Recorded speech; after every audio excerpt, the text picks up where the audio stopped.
अंधकारतिम्रान्धस्य ज्ञानाञ्जनशलाकया चक्षुरुन्मीलितं येन तस्मै श्रीगुरुवे नमः। हे कृष्ण करुणा सिंधु दीनबंधु जगतपते गोपेश गोपिकाकांत राधाकांत नमस्तुते। तप्त कांचन गौरांगी राधे वृंदावनेश्वरी वृषभानुसुते देवी प्रणमामि हरिप्रिये।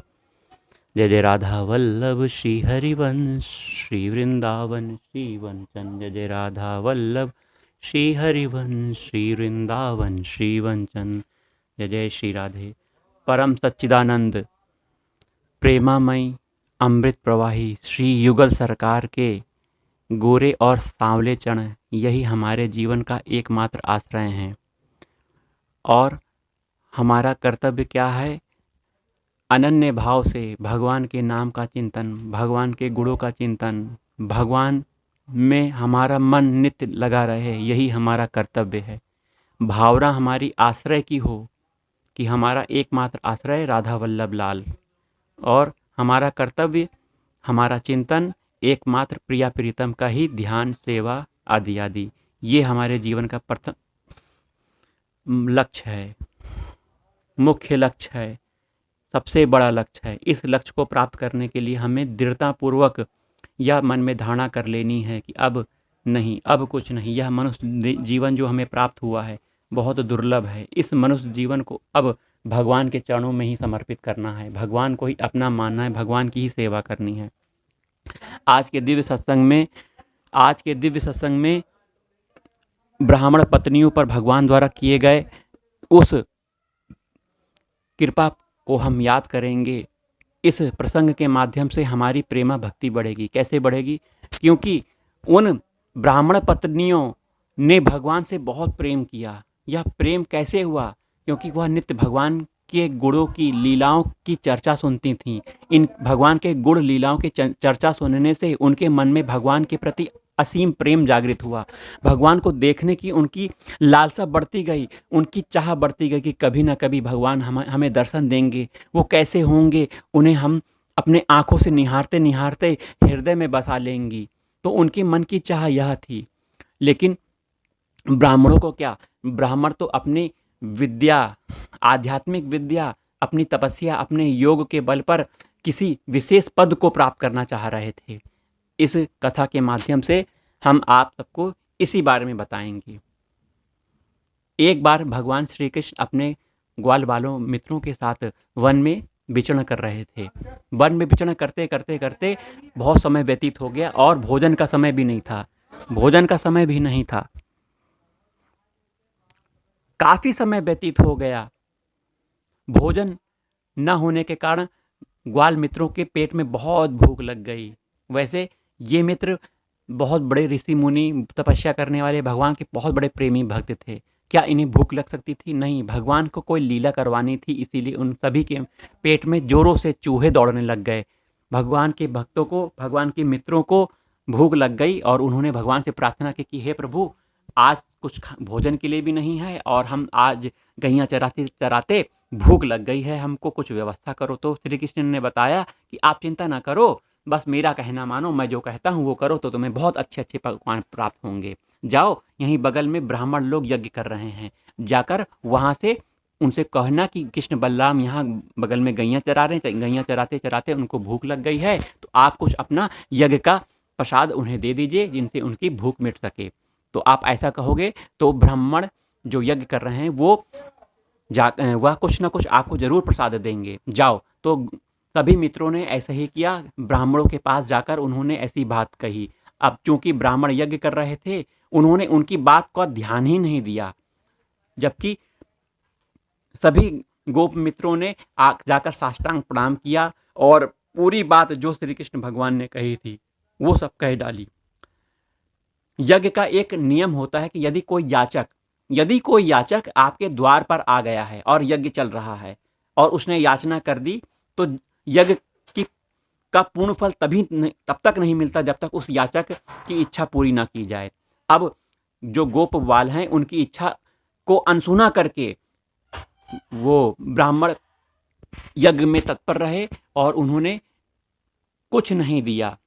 वह यज्ञ किस लिए कर रहे थे? वह स्वर्ग की प्राप्ति के लिए, स्वर्ग के किसी विशेष पद की प्राप्ति के लिए यज्ञ कर रहे थे। तो इस प्रकार निराश होकर ब्राह्मण पुत्र, वो भगवान के मित्र गोप बाल भगवान के पास आते हैं। भगवान से पूरा वृत्तांत कह देते हैं कि हे भगवान, कहाँ आपने मुझे हम लोग को भेज दिया? वो ब्राह्मण तो हमारी बात सुनते ही नहीं। हमने तो उन्हें बहुत विनम्रता से पूरी बात कही और कुछ प्रसाद की मांग की, परंतु कुछ नहीं मिला। अतः हम तो आज भूखे ही रह जाएंगे। तो भगवान ने कहा निराश मत हो, अगर सफलता प्राप्त करना है तो आपको नित्य प्रयास तो करना ही पड़ेगा। चलो, अब ब्राह्मण के पास आप गए थे, अब आप ब्राह्मण पत्नियों के पास जाओ। तो गोप बालों ने कहा अरे ब्राह्मण की पत्नियां तो अब मारने लग जाएंगी, अगर नहीं नहीं हम नहीं जाएंगे। भगवान श्री कृष्ण ने कहा कि नहीं, आप जाओ, वह मेरी बहुत प्रेमी भक्त हैं, वो जब सुनेंगी कृष्ण बलराम यहाँ हैं तो वो तुमको जरूर कुछ ना कुछ देंगी। जाओ, इस बार जाओ और तुम्हें सफलता मिलेगी। तो इस प्रकार भगवान की आज्ञा से सभी गोप बालक ब्राह्मण पत्नियों के पास जाते हैं। ब्राह्मण पत्नियां वहाँ विशेष प्रकार का व्यंजन बना रही होती हैं अपने पतियों के लिए, यज्ञ की पूर्णाहुति के लिए।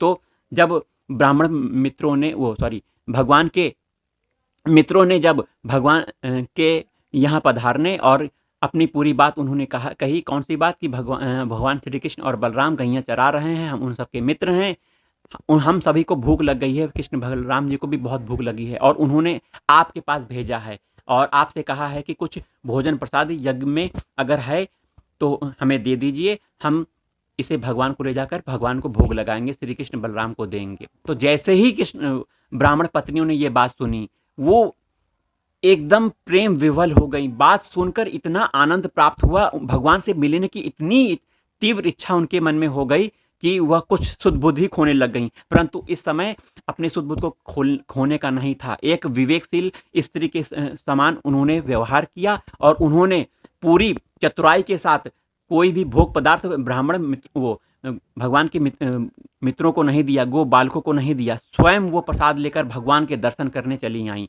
और भगवान के पास आकर भगवान को देखते ही निहारने लगी। भर नेत्रों से भगवान को देख रही हैं और नेत्रों से भगवान को अपने हृदय में समाहित कर लिया। भगवान को प्रणाम करके सभी भोग पदार्थ भगवान को पवा दिया। अब जब वो पत्नियां भगवान के पास आ रही थी भोग प्रसाद लेने के लिए, तो ब्राह्मणों ने उन्हें रोका भी।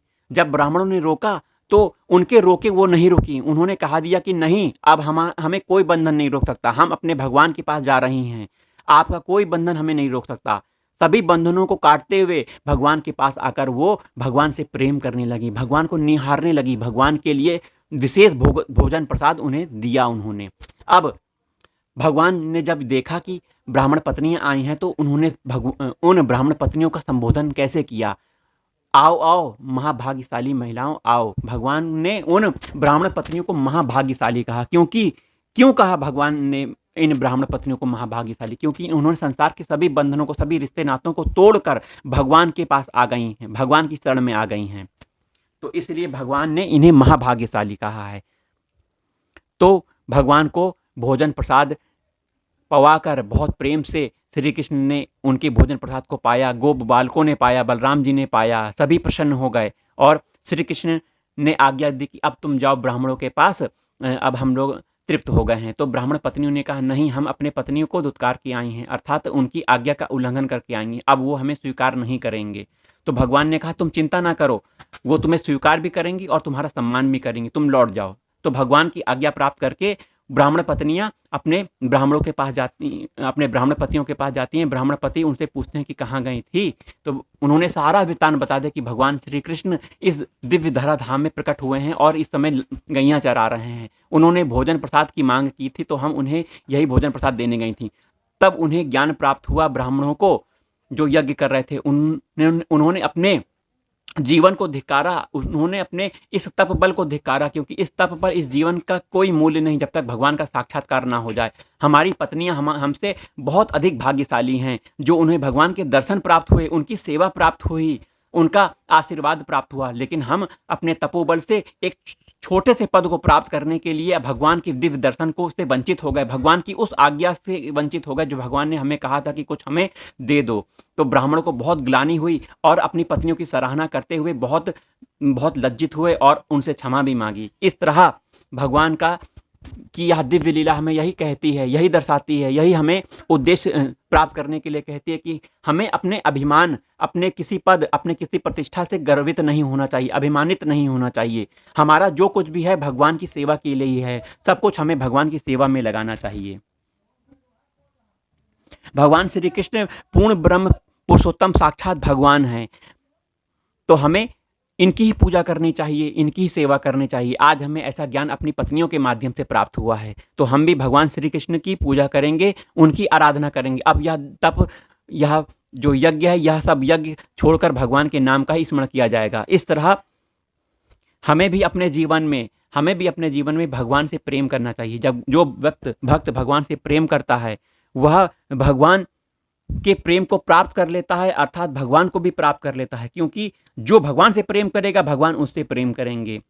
जिस भाव से आप भगवान को भजोगे, भगवान भी उस भाव से आपको भजेंगे। अगर आप भगवान का चिंतन करोगे तो भगवान भी आपका चिंतन करेंगे। तो इस तरह चलना तो आपको पड़ेगा, प्रारंभिक अवस्था में आपको ही बढ़ना पड़ेगा। श्रद्धा के साथ पूर्ण रूप से प्रयत्न पूर्वक इंद्रियों को संयम करके हमें भगवान की प्राप्ति के लिए प्रयास करना चाहिए। अपने मन वचन कर्मों से, अपने सभी प्रयास से भगवान को प्रसन्न करना चाहिए। अपनी हमारी नित्य सेवा, भगवान का चिंतन, भगवान के गुणों की चर्चा करना, भगवान की सेवा करना, भगवान से प्रीति लगाना, मानसिक सेवा करना आदि आदि होना चाहिए। इस तरह हम भगवान की सेवा कर सकते हैं और हम इस मनुष्य जीवन को धन्य बना सकते हैं। जय जय श्यामा, जय जय श्याम, जय जय श्री वृंदावन धाम। जय जय श्यामा, जय जय श्याम, जय जय श्री वृंदावन